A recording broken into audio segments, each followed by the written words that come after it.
Ito ang graphics animation na inilabas ng China kung saan ipinapakita ang simulation ng kanilang military drills sa paligid ng Taiwan. May mga pinakawalang misal na bumagsak sa ilang syudad ng Taiwan gaya ng Taipei at Kaohsiung. Meron ding warships na pumasok sa response zone ng Taiwan. Layon daw nitong tingnan ang kakayahan ng China para manako. Pero bukod dyan, parusa rin ito sa presidente ng Taiwan na si Lai Ching-te. Isinusulong kasi nito ang pagiging independent ng Taiwan mula sa China. Binanatan din ng China ang Amerika. Ayon sa Chinese Foreign Ministry, kung gusto talaga ng Amerika na panatilihin ang kapayapaan at stability sa Taiwan, dapat itong sumunod sa One China policy. Ang pagpipilit ng China na makuhang muli ang Taiwan na itinuturing na bahagi ng kanilang bansa. At ang isa sa mga pinakamahalagang tanong para sa mga defense analysts ngayon ay malapit na bang lumusob ang China sa Taiwan? Yan ang ating aalamin.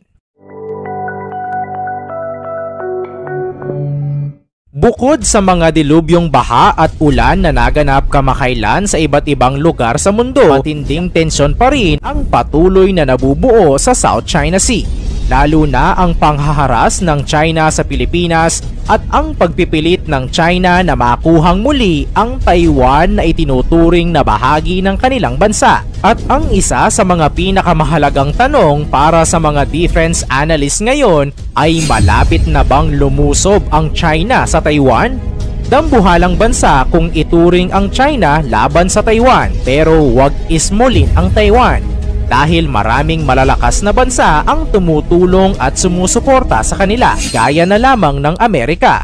Pero napakatindi pa rin ng pagnanais ng China na kunin ang Taiwan sa mga pahayag ng Beijing na kung kinakailangan ay gegerahin nila ang Taiwan para ma-unify na ito sa mainland ng China. Inaasahan na kung biglang lulusubin ng China ang Taiwan, tiyak na magkakagulo at posibleng matinding digmaan.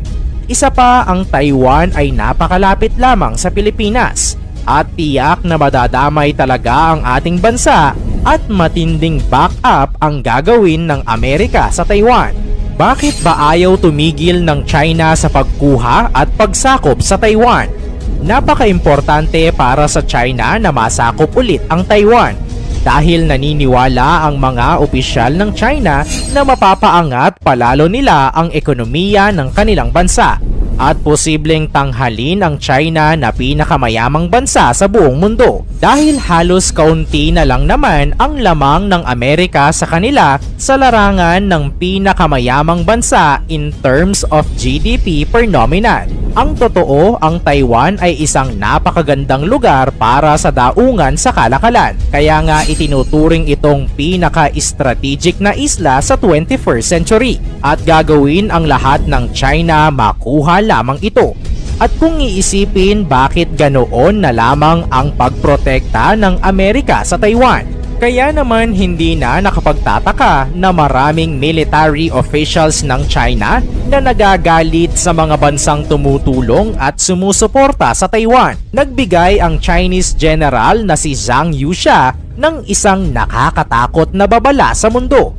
Ayon sa kanya, ang kahit sino daw na gustong paghiwalayin ang Taiwan at China sa kahit anumang paraan ay hindi daw papayagan ng Chinese military.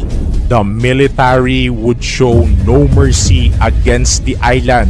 Ito ang matinding pahayag ni Zhang Yuxia, isang Chinese general na ang Chinese military daw will show no mercy sa kahit anong bansa na susubukang i-separate ang Taiwan at China. Pinahiwatig niya na hindi magpapakita ng awa ang Chinese military sa kahit anong bansa na susubukang tulungan ang Taiwan at labanan ang China. Bukod sa pagiging general, si Zhang Yuxia ay ang vice chairman ng Central Military Commission ng Chinese Communist Party. Binigay niya ang pahayag sa isang forum tungkol sa military diplomacy, ang galit ng Taiwan sa China. Ang Taiwan o kilala rin sa tawag na The Republic of China. Ayon sa kasaysayan, matapos kasi ang civil war sa China, ang Nationalist Party ay tumakas pa Taiwan at nagtatag ng hiwalay na pamahalaan. Samantala, kinontrol naman ng Communist Party ang mainland China. Mula noon, ang Taiwan ay sinasabing sila ay nasa demokrasya at may sariling ekonomiya, pamahalaan at militar. Gayunpaman, hindi kinikilala ng China ang kasarinlan ng Taiwan at itinuturing itong rebeldeng probinsya ng mainland China. Bilang tugon sa banta ng China, naghanap ng paraan ang Taiwan upang palakasin ang sariling depensa at bumuo ng mga alyansa sa ibang mga bansa, lalo na sa pakikipag-ugnayan sa Amerika. Kaya't mapasa hanggang ngayon ay matindi pa rin ang hidwaan at palakasan sa pagitan ng Taiwan at China. Matatandaan din noong nakaraang taon ay nagbanta ang China na handa itong makipaggera upang mapigilan ang deklarasyon ng kalayaan ng Taiwan. Binalaan din ng China ang mga bansang manghihimasok sa issue.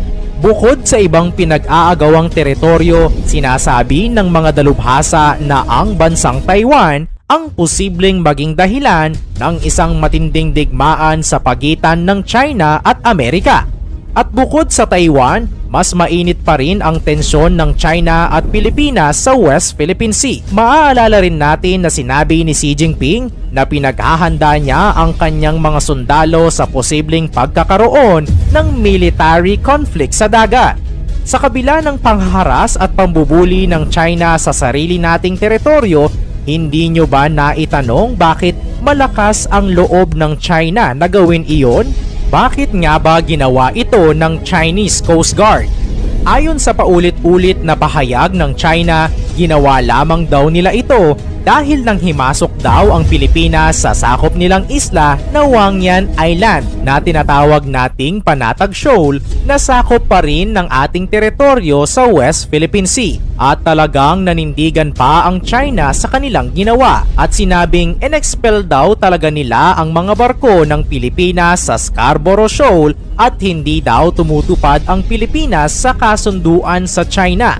Pero iginigiit ng kasalukuyang gobyerno, wala tayong agreement sa China. Sa pambobomba ng tubig ng China sa barko at bangka ng Pilipinas, sinabi tuloy ng ilan sa ating mga mambabatas na magkaroon din tayo ng water cannon na pangganti kung sakaling magtangka ulit ang China na tirahin tayo ng tubig. Pero ang panukalang ito ay nireject ni Pangulong Bongbong Marcos. Ikaw, ano ang masasabi mo sa mapanghamon na mga salita at hakbang ng China sa Taiwan, Pilipinas at Amerika? I-komento mo naman ito sa ibaba. Paki-like ang ating video. I-share mo na rin sa iba. Salamat at God bless!